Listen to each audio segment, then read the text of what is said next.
ಪ್ರೈಸಲು ದೇವರ ಅತಿ ಪರಿಶುದ್ಧ ನಾಮಕ್ಕೆ ಸ್ತೋತ್ರವಾಗಲಿ. ಈ ಒಂದು ಸಮಯದಲ್ಲಿ ನಿಮ್ಮೆಲ್ಲರನ್ನ ಕಾಣುವುದಕ್ಕೆ ದೇವರು ಕೊಟ್ಟಂಥ ಕೃಪೆಗಾಗಿ ಸ್ತೋತ್ರ. ನೀವೆಲ್ಲರೂ ಚೆನ್ನಾಗಿದ್ದೀರಾ? ನಿಮ್ಮ ಮುಖಗಳು ಕಾಣದಿದ್ದರೂ ನಿಮ್ಮ ಪ್ರಾರ್ಥನೆ ನಮ್ಮೊಟ್ಟಿಗೆ ಇರುವುದಕ್ಕಾಗಿ ನಾನು ದೇವರಿಗೆ ಹೇಳುತ್ತೇನೆ. ದೇವರು ನಿಮ್ಮನ್ನು ಆಶೀರ್ವದಿಸಲಿ. ನಿಮ್ಮ ಪ್ರೋತ್ಸಾಹ, ನಿಮ್ಮ ಒಂದು ಪ್ರಾರ್ಥನೆ ನಮಗೆ ಅಮೂಲ್ಯವಾಗಿರುವುದರಿಂದ ದೇವರು ಇದುವರೆಗೂ ನಡೆಸಿರುವುದಕ್ಕಾಗಿ ನಾವು ದೇವರಿಗೆ ಕೃತಜ್ಞತೆ ಉಳ್ಳವರಾಗಿದ್ದೇವೆ. ಹಾಲೆಲೂಯ. ಎಲ್ಲರೂ ಚೆನ್ನಾಗಿದ್ದೀರಾ? ಪ್ರಸಾರ ನೋಡ್ತಾ ಇದ್ದೀರಲ್ಲ? ಖಂಡಿತವಾಗ್ಲಲ್ವಾ? ತುಂಬ ನಗಿತಾ ಇದ್ದೀರಾ? Very good. ಯಾವಾಗಲೂ ನಗ್ನಗ್ತಾ ಇರಬೇಕು. ಯಾವಾಗ ನಾವು ನಗ್ನಗ್ತಾ ಇರ್ತೀವೋ ಆಗಲೇ ನನ್ನ ಕರ್ತನೊಟ್ಟಿಗೆ ನಾವು ಸಂತೋಷವಾಗಿರೋದಕ್ಕೆ ಸಾಧ್ಯ ಆಗುತ್ತೆ. ಎಷ್ಟೇ ಕಷ್ಟ ಬಂದರೂ, ದುಃಖ ಬರೋದಾದ್ರೂ ನಾವು ಕರ್ತನಲ್ಲಿ ನಾವು ಸಂತೋಷಿಸುವಾಗ ಆತನು ನಮ್ಮ ಜೀವನದಲ್ಲಿ ಅದ್ಭುತಗಳನ್ನು ನಡೆಸುವಂಥ ದೇವರಾಗಿದ್ದಾನೆ. ಹಾಲೆಲೂಯ. ಪ್ರೈಸಲೋ. ದೇವರು ನಿಮ್ಮನ್ನು ಅತ್ಯಧಿಕವಾಗಿ ಆಶೀರ್ವದಿಸಲಿ. ಅದೇ ರೀತಿಯಲ್ಲಿ ವಾಕ್ಯದ ಮುಖಾಂತರವಾಗಿ ಇವತ್ತು ನನ್ನ ಕರ್ತನು ನಮ್ಮೊಟ್ಟಿಗೆ ಏನು ಮಾತನಾಡುತ್ತಾನೆ, ನಾವು ಯಾವ ರೀತಿಯಲ್ಲಿ ಇರುವುದಾದರೆ ನನ್ನ ಕರ್ತನು ನಮ್ಮನ್ನು ಆಶೀರ್ವದಿಸುತ್ತಾನೆ ಎನ್ನುವುದನ್ನು ನಾವು ನೋಡೋಣ. ಹಾಲೆಲೂಯ. ಕೀರ್ತನೆ ಭಾಗ 13ನೇ ಅಧ್ಯಾಯದಲ್ಲಿ 6ನೇ ವಾಕ್ಯ ಹೇಳುತ್ತದೆ, ನಾನಂತೂ ನಿನ್ನ ಕೃಪೆಯಲ್ಲೇ ಭರವಸೆವಿಟ್ಟಿದ್ದೇನೆ. ನೀನು ನನ್ನನ್ನು ರಕ್ಷಿಸಿದ್ದರಿಂದ ನನ್ನ ಹೃದಯವು ಹರ್ಷಗೊಳ್ಳುವುದು. ಯೆಹೋವನ ಮಹೋಪಕಾರಕ್ಕಾಗಿ ಆತನಿಗೆ ಆಡುವೆನು. ಹಾಲೆಲೂಯ. ನನ್ನ ಕರ್ತನು ಆತನ ಕೃಪೆಯಲ್ಲಿ ನಡೆಸುವಾಗ ನಾವು ಯಾವಾಗಲೂ ಹರ್ಷದಲ್ಲಿ ಇರುವುದಕ್ಕೆ ಸಾಧ್ಯ ಆಗುತ್ತೆ. ಪ್ರೈಸಲೋ. ನನ್ನ ಕರ್ತನ ಕೃಪೆ ಯಾವಾಗಲೂ ನಮ್ಮಲ್ಲಿ ಇರಲೇಬೇಕು. ಆತನ ಕೃಪೆ ಇಲ್ಲದಿದ್ದರೆ ನಾವು ಮುಂದೆ ಸಾಗುವುದಕ್ಕೆ ಅಸಾಧ್ಯವಾಗುತ್ತದೆ. ಪ್ರಿಯ ದೇವರ ಮಗುವೆ, ದೇವರ ಕೃಪೆಯಲ್ಲಿ ನೆಲೆಗೊಂಡಿರುವಂಥ ನೀವೆಲ್ಲರೂ ಎಷ್ಟೋ ಧನ್ಯರಾಗಿದ್ದೀರಾ. ಕೈ ಬಿಡಲ್ಪಟ್ಟ ನಿಮ್ಮನ್ನ ನನ್ನ ಕರ್ತನು ಕೃಪೆಯಲ್ಲಿ ನಿಲ್ಲಿಸಿರುವಾಗ ನಾವು ಆತನಲ್ಲಿ ಭರವಸೆ ಇಟ್ಟು ನಾವು ಮುಂದೆ ಹೋಗುವಾಗ ನಮ್ಮ ಕರ್ತನು ನಾವು ಮಾಡುವಂಥ ಪ್ರತಿಯೊಂದು ಕೆಲಸ ಕಾರ್ಯಗಳನ್ನು ಆಶೀರ್ವದಿಸುವಂಥ ದೇವರಾಗಿದ್ದಾನೆ. ಹಾಲೆಲೂಯ. ಬಡತನದಲ್ಲಿರುವಂಥ ವ್ಯಕ್ತಿಗಳು ಹೇಳುತ್ತಾರೆ, ಇವತ್ತು ನಾನು ಎಷ್ಟೋ ಧನ್ಯಳು, ಎಷ್ಟೋ ಧನ್ಯನು. ಯಾಕೆಂದರೆ ಒಂದೊತ್ತು ಊಟ ಇಲ್ಲದೆ ನನ್ನ ಕುಟುಂಬದಲ್ಲಿ ಹಸುವಿನಲ್ಲಿ ಇರುವಾಗ ನನ್ನ ಕರ್ತನು ನನಗೆ ಕೃಪೆ ತೋರಿಸಿ ಇಂಥ ವ್ಯಕ್ತಿಯ ಮುಖಾಂತರವಾಗಿ ನನ್ನನ್ನು ಆಶೀರ್ವದಿಸಿದೆನೋ ಎಂದು ಹೇಳುವಾಗ ಆ ಆಶೀರ್ವಾದ ನಿನ್ನ ಮೇಲೆ ಸದಾಕಾಲ ನೆಲೆಯಾಗಿರುತ್ತದೆ. ಹಾಲೆಲೂಯ. ಕೆಲಸ ಇಲ್ಲದೆ ಅಲಿಯುವಂಥ ವ್ಯಕ್ತಿಗಳು ಹೇಳುತ್ತಾರೆ, ಒಂದು ಕೆಲಸ ಸಿಕ್ಕಿದ ತಕ್ಷಣ ಅವರು ಹೇಳುವಂಥದ್ದು, ಅಯ್ಯೋ ದೇವರು ನನ್ನ ಮೇಲೆ ಕೃಪೆ ತೋರಿಸಿ ಒಂದು ಉತ್ತಮವಾದ ಒಂದು ಕೆಲಸವನ್ನ ನನಗೆ ಕೊಟ್ಟರು, ಅದಕ್ಕೋಸ್ಕರನೇ ನಾನು ಇವತ್ತು ಈ ರೀತಿಯಲ್ಲಿ ಆಶೀರ್ವಾದವಾಗಿ ನಿಲ್ಲಿದ್ದೇನೆಂದು. ಹೌದು, ಸಾಲ ಇರುವಂಥ ವ್ಯಕ್ತಿಗಳು ಹೇಳುತ್ತಾರೆ, ಈಗೋ ನಾನು ಸಾಲದಿಂದ ಬಳಲುತ್ತಿದ್ದೆ, ಸಾಲದಿಂದ ಕೊರಗುತ್ತಿದ್ದೆ, ನನ್ನ ಕುಟುಂಬದಲ್ಲಿ ಎಷ್ಟೋ ಜಿಗುಪ್ಸೆ ಇತ್ತು, ಆದರೆ ನನ್ನ ಕರ್ತನು ನನ್ನ ಮೇಲೆ ಕೃಪೆ ತೋರಿಸಿ ಈಗೋ ಸಾಲದಿಂದ ನನ್ನನ್ನು ವಿಮುಕ್ತಿಗೊಳಿಸಿದ್ದಾನೆ. ಹಾಲೆಲೂಯ. ಈಗೋ ನಾನು ಪ್ರತಿದಿನ ಕಣ್ಣೀರಿಡ್ತಾ ಇದ್ದೆ, ನನ್ನನ್ನು ಯಾರು ನೋಡ್ತಾ ಇರಲಿಲ್ಲ, ಈಗೋ ನನ್ನ ಕರ್ತನು ಕೃಪೆ ತೋರಿಸಿ ನನ್ನ ಮೇಲೆ ನನ್ನ ಕರ್ತನು ಕಣ್ಣೀರನ್ನು ಒರೆಸಿ ಇವತ್ತು ಸಂತೋಷದಿಂದ ಹರ್ಷದಿಂದ ನನ್ನ ಕರ್ತನೊಟ್ಟಿಗೆ ಇರಲು ನನ್ನ ಕರ್ತನು ಸಹಾಯ ಮಾಡಿದ್ದಾನೆಂದು ಹೇಳುವಂಥ ಸಮಯ ಉಂಟು. ಹಾಲೆಲೂಯ.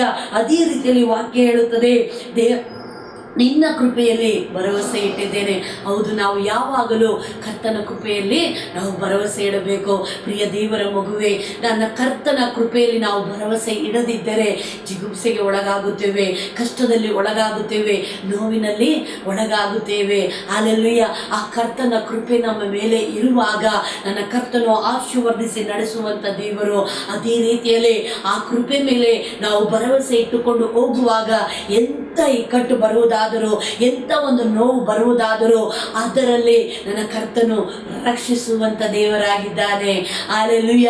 ಇವತ್ತು ನೀನು ಸಾಲದಿಂದ ಬಿಡುಗಡೆ ಆಗಿದ್ದೀಯಾ ಅಂದರೆ, ನೀನು ಕಣ್ಣೀರಿನಿಂದ ಬಿಡುಗಡೆ ಆಗಿದ್ದೀಯಾ ಅಂದರೆ, ನೀನು ಒಂದು ಎಲ್ಲ ಇಕ್ಕಟ್ಟಿನಿಂದ ಬಿಡುಗಡೆ ಆಗಿದ್ದೀಯಾ ಅಂತಂದರೆ ಆತನ ಕೃಪೆಯಲ್ಲಿ ನೀನು ಭರವಸೆ ಇಟ್ಟಿದ ಕಾರಣ ನೀನು ಏನಾಗ್ತಾ ಇದೆಯಾ? ರಕ್ಷಿಸಲ್ಪಡ್ತಾ ಇದೆಯಾ? ಪ್ರೈಸಲು. ಇನ್ನು ಲೌಕಿಕವಾಗಿ ನಾವು ನೋಡಬೇಕಾದ್ರೆ ನನ್ನ ಕರ್ತನನ್ನು ಅರಿಯದೇ ಇರುವಂಥ ಮಕ್ಕಳಲ್ಲಿ ಎಷ್ಟೋ ಜಿಗುಪ್ಸೆ ಇದೆ. ಹೊರಗಿನ ನೋಟದಲ್ಲಿ ಅವರು ಆಡಂಬರವಾಗಿ ಸಂತೋಷ ಸಮಾಧಾನವಾಗಿ ಇರುವುದಾದರೂ, ಅವರು ಎಷ್ಟೇ ಐಶ್ವರ್ಯವಂತರಾಗಿ ಎಷ್ಟೇ ಒಂದು ಒಳ್ಳೆ ಊಟ ತಿನ್ನುವುದಾದರೂ ಹೃದಯದಲ್ಲಿ ಒಂದು ಸಮಾಧಾನ ಇಲ್ಲ. ಯಾಕೆ ಗೊತ್ತಾ? ಅವರಲ್ಲಿ ನನ್ನ ಕರ್ತನ ಕೃಪೆ ಇಲ್ಲ. ನನ್ನ ಕರ್ತನ ಕೃಪೆ ಇಲ್ಲದೆ ಕಾರಣ ಅವರು ಯಾವಾಗಲೂ ಜಿಗುಪ್ಸೆಗೆ ಒಳಗಾಗುತ್ತಾರೆ, ನೋವಿನಲ್ಲಿ ಒಳಗಾಗುತ್ತಾರೆ, ಮನಸ್ಸಿನಲ್ಲಿ ಒಂದು ಸಮಾಧಾನ ಅನ್ನೋದು ಇರುವುದಿಲ್ಲ. ಪ್ರಿಯ ದೇವರ ಮಗುವೆ, ಯಾರು ನನ್ನ ಕರ್ತನಲ್ಲಿ ಭರವಸೆ ಇಟ್ಟಿದ್ದಾರೋ ಅವರ ಮೇಲೆ ನನ್ನ ಕರ್ತನ ಕೃಪೆ ಯಾವಾಗಿಯೂ ಇರುತ್ತದೆ. ಅದೇ ಹೇಳುತ್ತದೆ, ನಿನ್ನ ಕೃಪೆಯಲ್ಲೇ, ಹಲ್ಲೆಲೂಯಾ, ಕರ್ತನ ಕೃಪೆಯಲ್ಲಿ ನೀನು ಭರವಸೆ ಇಡುವಾಗ ನನ್ನ ಕರ್ತನು ನಿನ್ನನ್ನು ಆಶೀರ್ವದಿಸುವಂತ ದೇವರಾಗಿದ್ದಾನೆ. ಪ್ರೈಸಲೋ. ಕರ್ತನ ಕೃಪೆಯಲ್ಲಿ ಭರವಸೆ ಇಡುವುದು ಯಾವ ರೀತಿಯಲ್ಲಿ ಅನ್ನೋದಾದ್ರೆ, ಸತ್ಯವೇದದಲ್ಲಿ ನಾವು ನೋಡ್ತೀವಿ, ಕುರುಡರನ್ನ, ಒಬ್ಬ ಕುರುಡನು ಅವನು ಹುಟ್ಟದಾಗಿನಿಂದ ಅವನು ಕುರುಡನಾಗಿ ಒಂದು ಮೂಲೆಯಲ್ಲಿ ಕುಳಿತುಕೊಳ್ಳುವಾಗ ಅವನ ಮೇಲೆ ಯಾರು ಕರುಣೆಯನ್ನ ತೋರಿಸಲಿಲ್ಲ. ಅವನು ಕತ್ತಲೆ ಮಾರ್ಗದಲ್ಲಿ, ಕತ್ತಲೆ ಕಣಿವೆಯಲ್ಲಿ ಇದ್ದುಕೊಂಡು ಭಿಕ್ಷೆಯನ್ನ ಬೇಡಿಕೊಂಡು ಅವನ ಜೀವನವನ್ನು ಸಾಗಿಸುತ್ತಿರಬೇಕಾದರೆ ಯಾರು ಅವನನ್ನು ಕಾಣದೇ ಇರುವಾಗ ಅವನ ಮನಸ್ಸಿನ ಅಂತರಾಳದಲ್ಲಿ ನನ್ನ ಕರ್ತನಿಗೆ ಸ್ಥಾನವನ್ನು ಕೊಡುವಾಗ, ಅವನು ಯೇಸು ದೇವರು ದಾರಿ ಮಗ್ಗಲಲ್ಲಿ ಹೋಗುವಾಗ ಇದು ಯಾರು ಹೋಗ್ತಾ ಇರೋದು ಅಂತ ಕೇಳ್ತಾ ಇರ್ಬೇಕಾದ್ರೆ ನಜರೇತಿನ ಯೇಸು ಎಂದು ಹೇಳುವಾಗ ಅವನ ಹೃದಯದಲ್ಲಿ ತಾಕಿತು ಆ ಒಂದು ಪದ ಯೇಸು ಎನ್ನುವುದಾದರೆ ಅದು ರಕ್ಷಿಸಲ್ಪಡುವಂಥದ್ದು. ರಕ್ಷಣೆ ಅನ್ನುವುದು ಒಂದೊಂದು ಪದಗಳಿಗೆ ಒಂದೊಂದು ಅರ್ಥ ಇದೆ. ದೇವರ ಮಗುವೆ, ಯೇಸು ಎನ್ನುವುದಾದರೆ ರಕ್ಷಿಸುವಂತ ದೇವರು ಎಂದು ಅರ್ಥ. ನನ್ನ ಕರ್ತನು ರಕ್ಷಿಸುವಂತ ದೇವರಾಗಿದ್ದಾನೆ ಹೊರತು ಕೈ ಬಿಡುವಂತ ದೇವರು ಅಲ್ಲ. ಈಗೋ ನನ್ನ ಕರ್ತನು ಆ ದಾರಿ ಮಗ್ಗಲಲ್ಲಿ ಹೋಗುವಾಗ, ಜನರ ಮಧ್ಯದಲ್ಲಿ ಹೋಗುವಾಗ, ಕುರುಡನಾಗಿರುವಂತ ಈ ವ್ಯಕ್ತಿ ಅವನ ಹೃದಯವು ಅಂತರಂಗದಲ್ಲಿರುವಂತ ಹೃದಯವು ತೆರೆಯುವಾಗ ನನ್ನ ಯೇಸು ರಕ್ಷಿಸುವಂತ ದೇವರಾಗಿದ್ದಾನೆ. ಈಗೋ ಈತನನ್ನು ನಾನು ಕೂಗುವುದಾದರೆ ಖಂಡಿತವಾಗಲೂ ನನಗೆ ಕಣ್ಣು ಕಾಣುತ್ತದೆ ಎನ್ನುವಂತ ಭರವಸೆಯಲ್ಲಿ ಅವನು ಏನ್ ಮಾಡ್ತಾ ಇದ್ದಾನೆ, ದಾವೀದ ಪುತ್ರನೇ ನನ್ನ ಮೇಲೆ ಕರುಣಿಸು, ದಾವೀದ ಪುತ್ರನೇ ನನ್ನ ಮೇಲೆ ಕರುಣಿಸು ಎಂದು ಕೂಗುವಾಗ ಅಕ್ಕಪಕ್ಕದಲ್ಲಿರುವಂತ ಜನರು ಹೇಳುತ್ತಿದ್ದಾರೆ, ದೂರದಲ್ಲಿರುವಂಥ ವ್ಯಕ್ತಿಗೆ ನಿನ್ನ ಶಬ್ದ ಯಾವ ರೀತಿಯಲ್ಲಿ ಕೇಳಿಸಲ್ಪಡುತ್ತದೆ? ಆಗೋದಿಲ್ಲ ಬಿಡು. ಪಕ್ಕದಲ್ಲಿರುವಂಥ ವ್ಯಕ್ತಿ ಹೇಳ್ತಾರೆ, ನೀನು ಹಿಂಗೆ ಇದ್ದೀಯಾ, ನಿನ್ನ ಕರ್ಮ ನೀನು ಅನುಭವಿಸು, ನೀನು ಮಾಡಿರೋ ಪಾಪಕ್ಕೆ ನೀನು ಈ ರೀತಿಯಲ್ಲಿ ಕುರುಡನಾಗಿದ್ಯಾ, ಇದೇ ನಿನ್ನ ಜೀವನ, ಈ ರೀತಿಯಲ್ಲಿ ನಡೆಸ್ಕೊಂಡು ಹೋಗುವಂಥ ಪಕ್ಕದಲ್ಲಿರುವಂಥ ವ್ಯಕ್ತಿ ಹೇಳಿರ್ಬೋದು. ಮುಂದೆ ಹೋಗುವಂಥ ವ್ಯಕ್ತಿ ಹೇಳ್ಬೋದು, ನೀನು ಅಲ್ಲಿ ಹೋಗೋಕ್ಕಾಗಲ್ಲ, ಯೇಸು ದೇವ್ರನ್ನ ಮುಟ್ಟಕ್ಕಾಗಲ್ಲ, ಯೇಸು ಹತ್ರ ನೀನು ಹೋಗೋಕ್ಕಾಗಲ್ಲ, ಅದ್ಭುತನೇ ನಡೆಯಲ್ಲ, ನೀನು ಏನೇ ಮಾಡಿದೇನೋ ನಿನ್ನ ಜೀವನ ಇಷ್ಟೇ ಅಂತ ಎಲ್ಲ ರೀತಿಯಲ್ಲಿ ಜನರು ಎಲ್ಲ ರೀತಿಯಲ್ಲಿ ಮಾತನಾಡುವಾಗಲೂ ಆ ಕುರುಡನು ಅವನ ಮನಸ್ಸನ್ನ ಬದಲಾಯಿಸಿಕೊಳ್ಳಲಿಲ್ಲ. ಹಲ್ಲೆಲೂಯಾ. ಯೇಸು ದೇವರಿಗೂ ಈ ಕುರುಡನಿಗೂ ಅಂತರ ತುಂಬಾ ದೂರ ಇತ್ತು. ಯೇಸು ಹತ್ತಿರ ಹೋಗುವಷ್ಟರೊಳಗಡೆ ಸಮಯ ಕಳೀತಾ ಇತ್ತು, ಆದರೆ ಸಹಾಯಕರು ಸಹ ಯಾರು ಇಲ್ಲ. ಇಂತಹ ಸಂದರ್ಭದಲ್ಲಿ ಕುರುಡ ಏನ್ ಮಾಡ್ದ, ಒಂದೇ ಮನಸ್ಸಿನಿಂದ ಅವನು ಎತ್ತಿ ಕೂಗ್ತಾ ಇದ್ದಾನೆ, ದಾವೀದ ಪುತ್ರನೇ ನನ್ನ ಮೇಲೆ ಕರುಣೆ ಕಾಣಿಸು. ಹಲ್ಲೆಲೂಯಾ. ಅವನು ಬಿಡದೆ ಕೂಗುವಾಗ ಎಷ್ಟೇ ಜನರು ಅಡ್ಡಿಯಾಗಿ ಬರೋದಾದ್ರೂ ಅವನು ಮಾತನಾಡದೆ ಅವನು ಕೂಗುತ್ತಿರುವಾಗಲೇ ನನ್ನ ಕರ್ತನು ಆ ಶಬ್ದವನ್ನ ಕೇಳಿ ನನ್ನ ಕರ್ತನೊಟ್ಟಿಗೆ ಇದ್ದಂತ ಶಿಷ್ಯರಿಗೆ ಹೇಳುತ್ತಾನೆ, ಹೋಗಿ ಅಲ್ಲಿ ಕರೆದುಕೊಂಡು ಬಾ. ಹಲ್ಲೆಲೂಯಾ. ಶಿಷ್ಯರನ್ನ ಕಳುಹಿಸುವಾಗ ಅವರು ಬಂದು ಆ ಕುರುಡನನ್ನ ಹತ್ತಿರ ಕರೆದುಕೊಂಡು ಹೋಗುವಾಗ, ನಿನಗೇನು ಬೇಕು? ನನಗೆ ಕಣ್ಣು ಕಾಣಬೇಕು. ಹಲ್ಲೆಲೂಯಾ. ನಾನು ನಿನ್ನನ್ನು ನೋಡಬೇಕು. ಹಲ್ಲೆಲೂಯಾ. ಅವನು ಮನಪೂರ್ವಕವಾಗಿ, ಅವನ ಹೃದಯ ಪೂರ್ವಕವಾಗಿ ಅವನು ಕೇಳಿಕೊಳ್ಳುವಾಗ ಅದು ನಿನ್ನ ನಂಬಿಕೆಯಿಂದಲೇ ಆಗಲಿ ಎಂದು ಕೈಯಿಟ್ಟು ಪ್ರಾರ್ಥಿಸುವಾಗ ಕಣ್ಣುಗಳು ತೆರೆಯಲ್ಪಟ್ಟಿತು. ಹಲ್ಲೆಲೂಯಾ. ಹಲ್ಲೆಲೂಯಾ. ಅವನ ಕೂಗಿದಂತ ಕೂಗು ನನ್ನ ಕರ್ತನ ಹೃದಯವನ್ನ ತಾಕಿತು. ಪ್ರಿಯ ದೇವರ ಮಗುವೆ, ನೀನು ಇಕ್ಕಟ್ಟಿನಲ್ಲಿ ಸಿಲುಕಿಕೊಂಡಿದ್ದೀಯಾ? ಎಡಬಿಡದೆ ನನ್ನ ಕರ್ತನನ್ನ ಕೂಗು, ದಾವೀದ ಪುತ್ರನೇ ನನ್ನನ್ನು ಕರುಣಿಸು, ನಜರೇತಿನ ರಾಜನೇ ನನ್ನನ್ನು ಕರುಣಿಸು ಎಂದು ನೀನು ಕೂಗುವಾಗ ನನ್ನ ಕರ್ತನು ನಿನ್ನನ್ನು ಆಶೀರ್ವದಿಸುವಂತ ದೇವರಾಗಿದ್ದಾನೆ. ಎಡಬಿಡದೆ ನೀನು ಕೂಗಬೇಕು. ಕುರುಡನ ರೀತಿಯಲ್ಲಿ ನೀನು ಕೂಗಬೇಕು. ನೀನು ಯಾವಾಗ ನೀನು ಕೂಗುತ್ತೀಯೋ ಆಗ ಆ ಕೂಗಿಗೆ ನನ್ನ ಕರ್ತನು ಉತ್ತರ ಕೊಡುವಂತ ದೇವರಾಗಿದ್ದಾನೆ. ಹಲ್ಲೆಲೂಯಾ. ಅಕ್ಕಪಕ್ಕದಲ್ಲಿ ಯಾರು ಏನೇ ಎನ್ನುವುದಾದರೂ, ಎಷ್ಟೇ ಏನೇ ಹೇಳುವುದಾದರೂ, ನಾವು ಕರ್ತನ ಮುಖವನ್ನು ನೋಡುವಾಗ, ನನ್ನ ಕರ್ತನ ಮುಖವನ್ನು ನಾವು ದೃಷ್ಟಿಸುವಾಗ, ಆತನ ಕೃಪೆಯಲ್ಲಿ ನಾವು ಭರವಸೆ ಇಡುವಾಗ ನಮ್ಮನ್ನು ಇಕ್ಕಟ್ಟಿನಿಂದ ರಕ್ಷಿಸುವಂತ ದೇವರು ನನ್ನ ದೇವರಾಗಿದ್ದಾನೆ. ಹಲ್ಲೆಲೂಯಾ. ಹಲ್ಲೆಲೂಯಾ. ಒಂದು ತಮಾಷೆ ಅಲ್ಲ ದೇವರ ಮಗುವೆ, ಒಂದು ವಾಕ್ಯವನ್ನ ಎತ್ತಿಕೊಂಡು ಮಾತನಾಡುವುದು, ಆದರೆ ಅದರ ಪ್ರಕಾರವಾಗಿ ಜೀವಿಸುವುದು ನಿಜವಾದ ಕ್ರೈಸ್ತರ ಜೀವಿತವಾಗಿದೆ. ನಾಟಕವಾಗಿ ನಾವು ಕ್ರೈಸ್ತರು ಎನ್ನುವುದಾದರೆ, ನಾಟಕವಾಗಿ ನಾವು ದೇವರ ಮಗು ಎನ್ನುವುದಾದರೆ, ನಾಟಕವಾಗಿ ನಾನೊಂದು ಕ್ರಿಶ್ಚಿಯನ್ ಅಂತ ಹೇಳುವುದಾದರೆ ಅದರಿಂದ ಯಾವುದೇ ಒಂದು ಲಾಭ ಅನ್ನೋದು ಇರೋದಿಲ್ಲ. ಆದರೆ ನನ್ನ ಕರ್ತನನ್ನು ಹುಡುಕಿಕೊಂಡು ಹೋಗುವಾಗ, ನನ್ನ ಕರ್ತನ ಒಟ್ಟಿಗೆ ನಿಲ್ಲುವಾಗ, ನನ್ನ ಕರ್ತನ ಮುಖವನ್ನು ದೃಷ್ಟಿಸುವಾಗ ಅದರಲ್ಲಿ ಸಿಗುವಂತ ಒಂದು ರುಚಿ, ಅದರಲ್ಲಿ ಸಿಗುವಂತ ಅನುಭವ ಯಾರಿಗೂ ಹೇಳಿಕೊಳ್ಳಲಾರದ ರೀತಿಯಲ್ಲಿ, ಹಲ್ಲೆಲೂಯಾ, ಆ ರೀತಿಯಲ್ಲಿ ಇರಬೇಕಾದರೆ ಪ್ರಿಯ ದೇವರ ಮಗುವೆ, ನೀನು ನನ್ನ ಕರ್ತನನ್ನು ಕೂಗುವಾಗ, ಆ ಕರ್ತನ ಕೃಪೆಯಲ್ಲಿ ನೀನು ನೆಲೆಗೊಳ್ಳುವಾಗ ನನ್ನ ಕರ್ತನು ನಿನ್ನನ್ನು ರಕ್ಷಿಸುವಂತ ದೇವರಾಗಿದ್ದಾನೆ. ಅದೇ ರೀತಿಯಲ್ಲಿ ಮಹೋಪಕಾರಕ್ಕಾಗಿ ಆತನಿಗೆ ಆಡುವೆನು. ಯಾವಾಗ ನನ್ನ ಕರ್ತನು ನಿನ್ನನ್ನು ಇಕ್ಕಟ್ಟಿನಿಂದ ಬಿಡಿಸುತ್ತಾನೋ ನನ್ನ ಕರ್ತನಿಗೆ ನೀನು ಕೃತಜ್ಞತೆ ಉಳ್ಳವಳಾಗಿರಬೇಕು, ಕೃತಜ್ಞತೆ ಉಳ್ಳವನಾಗಿರಬೇಕು. ಹೌದು, ನಿನಗೆ ಸಾಲ ಇದೆಯಲ್ಲ, ನಿನಗೆ ಕಷ್ಟ ಇದೆಯಲ್ಲ, ನೀನು ಕಣ್ಣೀರು ಹಾಕ್ತಾ ಇದೆಯಲ್ಲ, ನೀನು ಜಿಗುಪ್ಸೆಯಲ್ಲಿ ಇದೆಯಲ್ಲ, ನೀನು ಕಣ್ಣೀರು ಹಾಕಬೇಕಾದ್ರೆ, ಮೊಣಕಾಲು ಹಾಕಬೇಕಾದ್ರೆ ನನ್ನ ಕರ್ತನು ನಿನಗೆ ಉಪಕಾರ ಮಾಡುವಾಗ ಒಂದು ಸಾರಿ ಆದರೂ ಕೃತಜ್ಞತೆ ಹೇಳಿದೆಯಾ? ನಿನ್ನನ್ನು ನೀನೇ ಜ್ಞಾಪಕ ಮಾಡ್ಕೊ. ಹಲ್ಲೆಲೂಯಾ. ಇವತ್ತು ಎಷ್ಟೋ ಜನರು ಅದೇ ರೀತಿಯಲ್ಲಿ ಒಂದು ವ್ಯಕ್ತಿ ಬಂದು, ಅಮ್ಮ ನನಗೆ 1000 ರೂಪಾಯಿ ಅವಶ್ಯಕತೆ ಇದೆ ಕೊಡಮ್ಮ ಅಂತ ಹೇಳುವಾಗ ಆ 1000 ರೂಪಾಯಿ ಕೊಡ್ತಾರೆ. ಆದರೆ ಆ 1000 ರೂಪಾಯಿ ಕೊಟ್ಟಿದ ತಕ್ಷಣ ಆ ಕ್ಷಣದಲ್ಲೇ ಅವ್ರನ್ನ ಹೊಗಳಿ ಮೇಲೆ ಎತ್ತಿ ತೇಲಾಡಿಸಿ ಅವ್ರನ್ನ ಬಿಟ್ಟು ನೆಕ್ಸ್ಟ್ ಮುಖ ನೋಡಬೇಕಾದ್ರೆ ಆ ವ್ಯಕ್ತಿ ಯಾರು ಅಂತ ಗೊತ್ತಿರಲ್ಲ. ಹಲ್ಲೆಲೂಯಾ. ಕಷ್ಟ ಕಾಲದಲ್ಲಿ ಕತ್ತೆ ಕಾಲು ಹಿಡಿತೀವಿ ಅಂತ ಗಾದೆ ಹೇಳ್ತಾರೆ, ದೊಡ್ಡ ದೊಡ್ಡವ್ರ ಮಾತು. ಅದೇ ರೀತಿಯಲ್ಲಿ ಇವತ್ತು ರೋಗದಲ್ಲಿರುವಂಥ ವ್ಯಕ್ತಿಗಳು ಎಲ್ಲ ಕಡೆ ಹೋಗಿ ಎಲ್ಲ ಮುಗಿದ ಮೇಲೆ ಕೊನೆ ಒಳಗಡೆ ಯೇಸುನೇ ನನಗೆಲ್ಲ ಅಂತ ಹೇಳಿ ಯೇಸು ಹತ್ರ ಬಂದಾಗೋ, ಯೇಸು ದೇವರು ಬಿಡುಗಡೆ ಕೊಟ್ಟವಾಗಲೂ ಆ ಬಿಡುಗಡೆ ಆದಮೇಲೆ ಯಾರು ಬೇಡ. ಇವತ್ತು ದೇವರ ಭಯ ಅನ್ನೋದು ಮನುಷ್ಯನಲ್ಲಿ ಇಲ್ಲೇ ಇಲ್ಲ. ಮನುಷ್ಯರ ಭಯ ಬೇಡ, ದೇವ್ರ ಭಯ ಆದರೂ ಬೇಕಲ್ವಾ? ಆ ದೇವ್ರ ಭಯ ನಿಮ್ಮಲ್ಲಿ ಇದೆಯಾ? ನೀವೊಂದು ಉಪಕಾರ ಹೇಳ್ತಾ ಇದ್ದೀರಾ? ಹಲ್ಲೆಲೂಯಾ.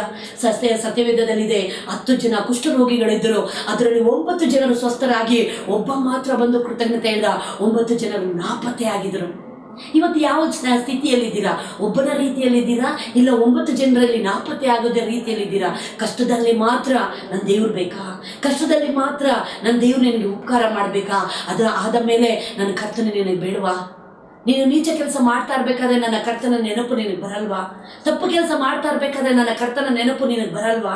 ಕೃತಜ್ಞತೆ ಹೇಳದೆ ಇರುವಾಗ ನನ್ನ ಕರ್ತನ ನೆನಪು ನಿನಗೆ ಬರಲ್ವಾ? ನೀನು ಕಣ್ಣೀರಿಡಬೇಕಾದ್ರೆ ನನ್ನ ಕರ್ತನ ನೆನಪ, ನಿನ್ನ ಕೆಲಸ ಆಗಬೇಕಾದ್ರೇ ನನ್ನ ಕರ್ತನ ನೆನಪ, ಇಲ್ಲದಿದ್ರೆ ನೆನಪಿಲ್ವಾ?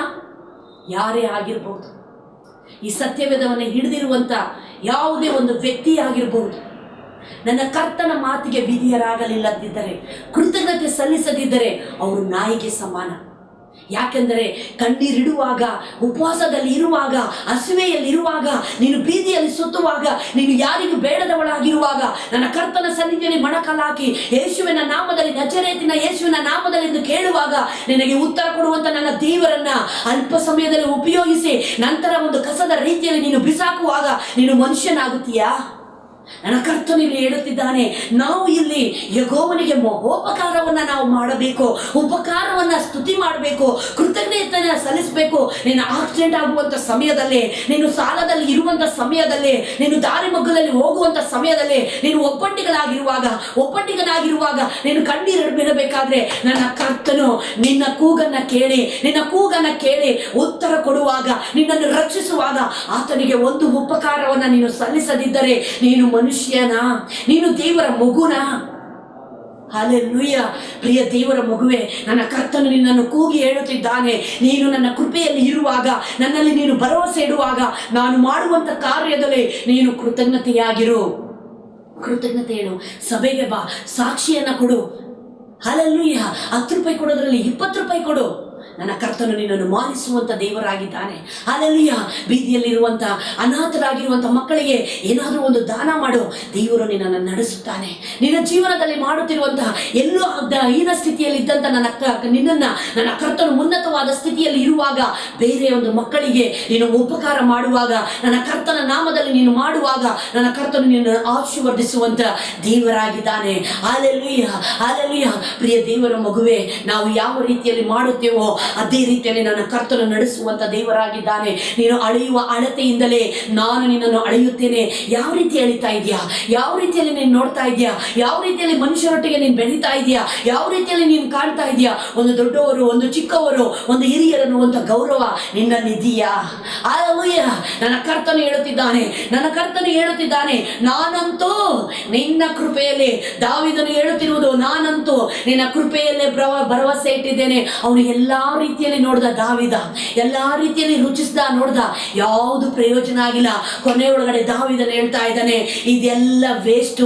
ಈಗೋ ನಾನು ಕರ್ತನ ಮೇಲೆ ಭರವಸೆ ಇಡುವುದಾದರೆ ಆತನು ನನ್ನನ್ನು ನಡೆಸುವಂತ ದೇವರಾಗಿದ್ದಾನೆ. Hallelujah, hallelujah. ಅವನು ಕುರಿ ಮೇಯಿಸ್ತಾ ಇದ್ದ ದಾವೀದ, ಕುರಿ ಮೇಯಿಸ್ತಾ ಇರಬೇಕಾದ್ರೆ ಅದರಿಂದ ತೆಗೆದು ಅರಸನ ಪಟ್ಟಕ್ಕೆ ಇರುವಾಗ ಅವನಿಗೆ ಐಶ್ವರ್ಯ ಬಂದಿದ್ದ ಮೇಲೆ, ಅವನ ಅಧಿಕಾರದಲ್ಲಿ ನಿಂತಿದ್ದ ಮೇಲೆ ಅವನು ಅನ್ಕೊಂಡ, ನನಗೆ ಹೇಳೋರು ಕೇಳೋರು ಯಾರಿಲ್ಲ, ನನ್ನ ಇಷ್ಟದ ಪ್ರಕಾರವಾಗಿ ನಾನು ನಡಿಬೋದು. ಯಾಕಂದ್ರೆ ದಾವಿದ ನಗರಕ್ಕೆ ನಾನು ರಾಜನಾಗಿದ್ದೀನಲ್ಲ, ಎಲ್ಲರೂ ನನ್ನ ಮಾತು ಕೇಳ್ತಾರೆ ಅಂತ. ಹೌದು, ಇಂದಿನ ಪರಿಸ್ಥಿತಿಯನ್ನ ಅವನು ಮರೆತು ಹೋಗಿ ಮುಂದಿನ ಒಂದೊಂದು ಸಂಗತಿಗಳನ್ನ ಅವನು ನೋಡುವಾಗ, ಎಲ್ಲವನ್ನ ಮರೆತಾಗ ಅವನು ಕರ್ತನನ್ನು ಸಹ ಅಲ್ಪ ಸಮಯ ಮರೆಯುವನಂತನಾದನು. ಆಗಲೇ ಬೆಸ್ತೇಬ ಅನ್ನುವಂತ ವ್ಯಕ್ತಿನ, ಸ್ತ್ರೀನ ನೋಡಿ ಅವನು ಮೋಹಗೊಂಡನು. ಹಲ್ಲೆಲೂಯಾ. ನನ್ನ ಕರ್ತನ ಭಯ ಅವನಿಂದ ಹೊರಗೆ ಬಂದಾಗ, ನನ್ನ ಕರ್ತನ ಮಾಡಿರುವಂತ ಕೃತಜ್ಞತೆ, ಉಪಕಾರ ಹೊರಗೆ ಬಂದಾಗ, ಅಲ್ಪ ಸಮಯ ಅವನು ಲೋಕಕ್ಕೆ ಒಳಗಾದ, ಮೋಹಕ್ಕೆ ಒಳಗಾದ ಮೇಲೆ ಅವನು ಕರ್ತನನ್ನ ಮರೆತು ಬಿಟ್ಟು ಇಷ್ಟದ ರೀತಿಯಲ್ಲಿ ಅವನ ಸ್ವ ಇಚ್ಛೆದ ಪ್ರಕಾರವಾಗಿ ನಡೆದ ಕಾರಣ ಅವನು ಶಿಕ್ಷೆಗೆ ಒಳಗಾದ. ಪ್ರಿಯ ದೇವರ ಮಗುವೆ, ನೀನು ಒಡಂಬಡಿಕೆಯನ್ನು ಓದಿಕೊಂಡು ಬರುವಾಗ, ದಾವೀದನ ಚರಿತ್ರೆಯನ್ನು ಓದುವಾಗ ಸರಿಯಾದ ರೀತಿಯಲ್ಲಿ ನಿನಗೆ ಅರ್ಥವಾಗುತ್ತದೆ. ಅವನು ಒಂದೇ ಒಂದು ತಪ್ಪು ಮಾಡಿದ ಕಾರಣ ಅವನು ಎಷ್ಟೋ ಶಿಕ್ಷೆಗೆ ಒಳಗಾದ. ನಂತರ ಅವನು ಅರಿವು ಮಾಡಿಕೊಂಡು ಪಶ್ಚಾತ್ತಾಪ ಪಟ್ಟು, ಇನ್ನು ನನ್ನ ಕರ್ತನಿಗೆ ನಾನು ವಿರುದ್ಧವಾಗಿ ನಡೆಯಬಾರದು, ನನ್ನ ಕರ್ತನಿಗೆ ವಿರುದ್ಧವಾಗಿ ನಾನು ಹೋಗಬಾರದು, ನಾನು ಯಾವಾಗಲೂ ಉಪಕಾರ ಸ್ತುತಿಗಳನ್ನ ಮಾಡಬೇಕೆಂದು ಅವನು ಈಗ ಹೇಳುತ್ತಿರುವುದು. ನಾನಂತೂ ನಿನ್ನ ಕೃಪೆಯಲ್ಲೇ ಏಸಪ್ಪ, ನಿನ್ನನ್ನು ಬಿಟ್ರೆ ನನಗೆ ಬೇರೆ ಯಾರು ಬೇಡ ಅಪ್ಪ, ನಿನ್ನನ್ನು ಬಿಟ್ರೆ ನಾನು ಬೇರೆ ಯಾವ ದಾರಿಯಲ್ಲಿ ಹೋಗಲ್ಲಪ್ಪ. ಏಸಪ್ಪ, ನೀನು ನನಗೆ ಮಾತ್ರ ಸಾಕು. ಯಾವ ಮನುಷ್ಯರ ಆಶ್ರಯ ಬೇಡ, ಯಾವುದೇ ಆಸೆ ಬೇಡ, ಈ ಲೋಕದ ಆಸೆ ಬೇಡ, ಈ ಲೋಕದ ಇಚ್ಛೆ ನನಗೆ ಬೇಡ, ಯಾವುದು ಇದೆಲ್ಲ ವ್ಯರ್ಥ ಅಪ್ಪ. ಉಸಿರು ಕೊಟ್ಟಿರುವಂತ ನೀನು ನನಗೆ ಮಾತ್ರ ಸಾಕು ತಂದೆ. ಉಸಿರು ಕೊಟ್ಟಿರುವಂತ ನೀನು, ನಿನ್ನ ಕೃಪೆಯಲ್ಲಿ ನಡೆಸ್ತಾ ಇರುವಂತ ನೀನು ನನಗೆ ಸಾಕು ತಂದೆ. ನಿನ್ನ ಕೃಪೆಯಲ್ಲೇ ನಾನು ಭರವಸೆ ಇಟ್ಟಿದ್ದೇನೆ. ಹಲ್ಲೆಲೂಯಾ. ದಾವೀದನ ರೀತಿಯಲ್ಲಿ ಒಂದು ತೀರ್ಮಾನ ತಗೊಂತೀಯ ದೇವರ ಮಗುವೆ. ಇವಾಗ ನೀನು ಯಾವ ಪರಿಸ್ಥಿತಿಯಲ್ಲಿದ್ಯಾ ಅದರಿಂದ ಹೊರಬಾ. ನೀನು ಹೋಗ್ತಾ ಇರೋಂಥ ದಾರಿ ಚೆನ್ನಾಗಿಲ್ಲ. ಹಲ್ಲೆಲೂಯಾ. ನೀನು ಹೋಗ್ತಾ ಇರೋಂಥ ದಾರಿ ಬೆಕ್ಕು ಕಣ್ಮುಚ್ಕೊಂಡು ಹಾಲು ಕುಡಿತಾನೇ ಇರುತ್ತೆ. ಯಾಕಂದ್ರೆ ಅದು ಕಣ್ಮುಚ್ಬಿಟ್ಟಿದೆಯಲ್ಲ, ಲೋಕ ಕಾಣ್ತಾ ಇಲ್ಲ. ಹಲ್ಲೆಲೂಯಾ. ಇವತ್ತು ಅನೇಕರು ಅದೇ ರೀತಿಯಲ್ಲಿ ಕಣ್ಮುಚ್ಕೊಂಡು ಇಷ್ಟ ಬಂದ ರೀತಿಯಲ್ಲಿ ಪಾಪದಲ್ಲಿ ಸಿಲುಕಿಕೊಂಡು, ಪಾಪದಲ್ಲಿ ತುಳುಕೊಂಡು ಹೋಗ್ತಾ ಇದ್ದಾರೆ. ಯಾವುದೇ ಒಂದು ಭಯದಲ್ಲಿ ನಾನು ಏನ್ ಮಾಡ್ತಾ ಇದ್ರು ಯಾರು ಕಾಣ್ತಾ ಇಲ್ಲ. ಎಸ್, ಯಾರು ಕಾಣ್ತಾ ಇಲ್ಲ. ಯಾಕಂದ್ರೆ ನಿನ್ನ ಅಂತರಂಗ ಹೃದಯ ಕಣ್ಣು ಮುಚ್ಚಲ್ಪಟ್ಟಿದೆ. ಲೋಕದ ಕಣ್ಣು ನಿಂದ ತೆರೆಯಲ್ಪಟ್ಟಾಗ ಅದು ಯಾವುದನ್ನ ನೀನು ನೋಡುತ್ತಿದೆಯೋ ಅದೇ ಸರಿ ಎಂದು ನೀನು ಮುಂದೆ ಹೆಜ್ಜೆ ಇಡ್ತಾ ಇದೆಯಾ. ಅದಕ್ಕೋಸ್ಕರನೇ ನೀನು ಏನ್ ಮಾಡ್ತಾ ಇದೆಯೋ ಅದು ನೀನು ಗೊತ್ತಾಗ್ತಾ ಇಲ್ಲ. ನೀನು ಮಾಡ್ತಾ ಇರುವಂತ ಪಾಪನೇ ನಿನಗೆ ಭಾರವಾಗಿದೆ. ಪ್ರಿಯ ದೇವರ ಮಗುವೆ, ಒಂದು ವ್ಯಕ್ತಿ ಮುಂದೆ ಒಂದೊಂದು ಸಬ್ಜೆಕ್ಟ್ ಮೇಲೆ ಬರ್ತಾ ಇರಬೇಕಾದ್ರೆ ಅವನ ಮುಖ ಮುಚ್ಚಲ್ಪಡುತ್ತೆ ಹೊರತು ಯಾವುದೇ ಕಾರಣಕ್ಕೂ ತೆರೆಯಲ್ಪಡೋದಕ್ಕೆ ಸಾಧ್ಯನೇ ಇಲ್ಲ. ಅವನ ಪಾಪಗಳು ಎಚ್ಚಲ್ಪಡ್ತಾ ಇರಬೇಕಾದ್ರೆ ನನ್ನ ಕರ್ತನ ಮುಂದೆ ಅವನು ತಗ್ಗಲ್ಪಟ್ಟು ಕಾಣದೆ ಕಾರ್ಗತ್ತಿನ ಕಣಿವೆಯಲ್ಲಿ ಅವನು ನೆಲೆಗೊಳ್ತಾನೆ ಹೊರತು ಯಾವುದೇ ರೀತಿಯಲ್ಲಿ ಪ್ರಕಾಶಮಾನವಾಗಿರುವಂತ ನನ್ನ ಕರ್ತನ ಮುಂದೆ ನೀತಿವಂತನಾಗಿ ನಿಲ್ಲುವುದಕ್ಕೆ ಸಾಧ್ಯನೇ ಇಲ್ಲ. ಹಲ್ಲೆಲೂಯಾ. ನಾಮಕರ್ತವಾಗಿ ನಾನು ದೇವರ ಮಗು, ನಾಮಕರ್ತವಾಗಿ ನಾನು ಕ್ರಿಶ್ಚಿಯನ್, ನಾಮಕರ್ತನವಾಗಿ ನಾನು ಯೇಸುವಿನ ಸೇವಕ, ನಾನು ವಿಶ್ವಾಸಿ, ನಾನು ಒಂದು ದೇವರ ಮಗು ಅಂತ ಹೇಳ್ಕೊಳ್ಳೋದಾದ್ರೆ ಪ್ರಯೋಜನ ಇಲ್ಲ.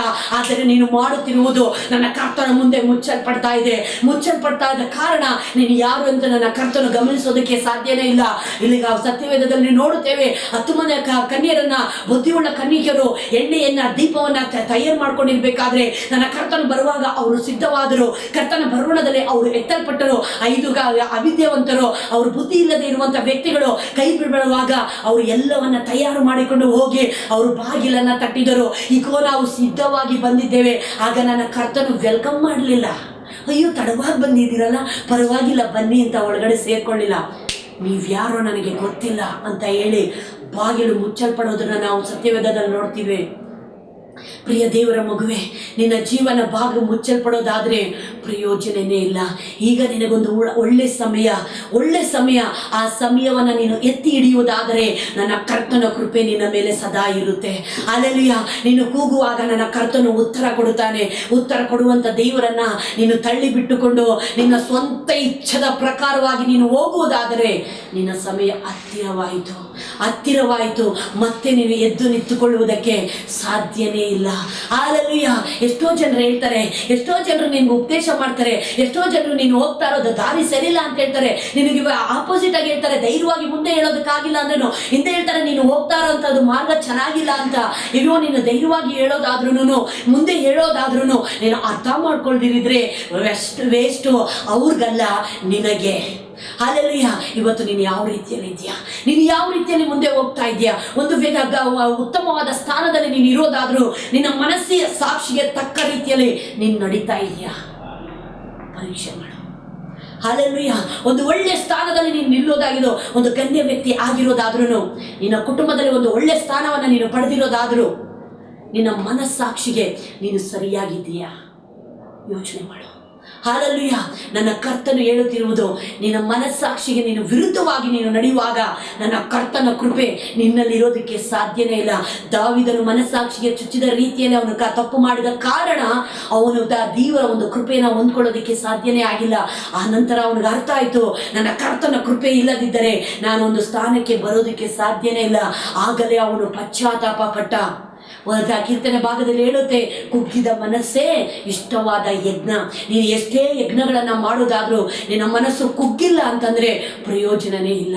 ನಿನ್ನ ಮನಸ್ಸು ಜಜ್ಜಲ್ಪಡಬೇಕು, ನನ್ನ ಕರ್ತನಿಗೋಸ್ಕರ ಜಜ್ಜಲ್ಪಡಬೇಕು. ದಾವೀದನು ಅದೇ ಮಾಡಿದ್ದು. ಅವನು ಜಡಿಯಲ್ಪಟ್ಟ ನನ್ನ ಕರ್ತನಿಗಾಗಿ ಎಲ್ಲವನ್ನ ಸಹಿಸಿಕೊಂಡ ಒಂದೇ ಒಂದು ತಪ್ಪಿನಿಂದ. ಅದಕ್ಕೋಸ್ಕರನೇ ದಾವೀದನ ವಂಶದಲ್ಲಿ ನನ್ನ ಯೇಸು ರಾಜ ಹುಟ್ಟಿ ಬಂದಿದ್ದು. ಹಲ್ಲೆಲೂಯಾ. ಪಶ್ಚಾತ್ತಾಪಕ್ಕೆ ಪ್ರಾಯಶ್ಚಿತ್ತ ಇದೆ, ಅದಕ್ಕೆ ಒಂದು ಬಿಡುಗಡೆ ಇದೆ. ನೀನು ಆ ಪ್ರಾಯಶ್ಚಿತ್ತ ಹೊಂದ್ಕೊಂತೀಯ? ನನ್ನ ಕರ್ತನೆ, ನಿನ್ನಿಂದ ಬರುವಂಥ ಶಿಕ್ಷೆಯನ್ನು ನಾನು ಹೊಂದಿಕೊಳ್ಳುವುದಕ್ಕೆ ಈಗೋ ನಾನು ಸಿದ್ಧವಾಗಿದ್ದೇನೆ. ನಾನು ನೀಚ ಕೆಲಸ ಮಾಡಿದ್ದೇನೆ, ಇಂಥ ಒಂದು ತಪ್ಪು ಮಾಡಿದ್ದೇನೆ, ನಾನು ಮೋಸ ಮಾಡಿದ್ದೇನೆ. ಈಗೋ ಇದರಿಂದ ನಾನು ತಲೆ ಎತ್ತಿ ನಿಲ್ಲುವುದಕ್ಕೆ ನನಗೆ ಸಾಧ್ಯ ಆಗುತ್ತಿಲ್ಲ. ಈಗೋ ನನ್ನ ಮೇಲೆ ಕರುಣೆ ಕಾಣಿಸು, ನಿನ್ನ ಕೃಪೆ ನನ್ನ ಮೇಲೆ ಇರಲಿ ಅಂತ ನೀನು ಕೇಳ್ಕೊತೀಯ. ಕೇಳ್ಕೊಳ್ಳೋದಾದರೆ ಖಂಡಿತವಾಗಲೂ ನನ್ನ ಕರ್ತನ ಆಶೀರ್ವದಿಸುವಂಥ ದೇವರಾಗಿದ್ದಾನೆ.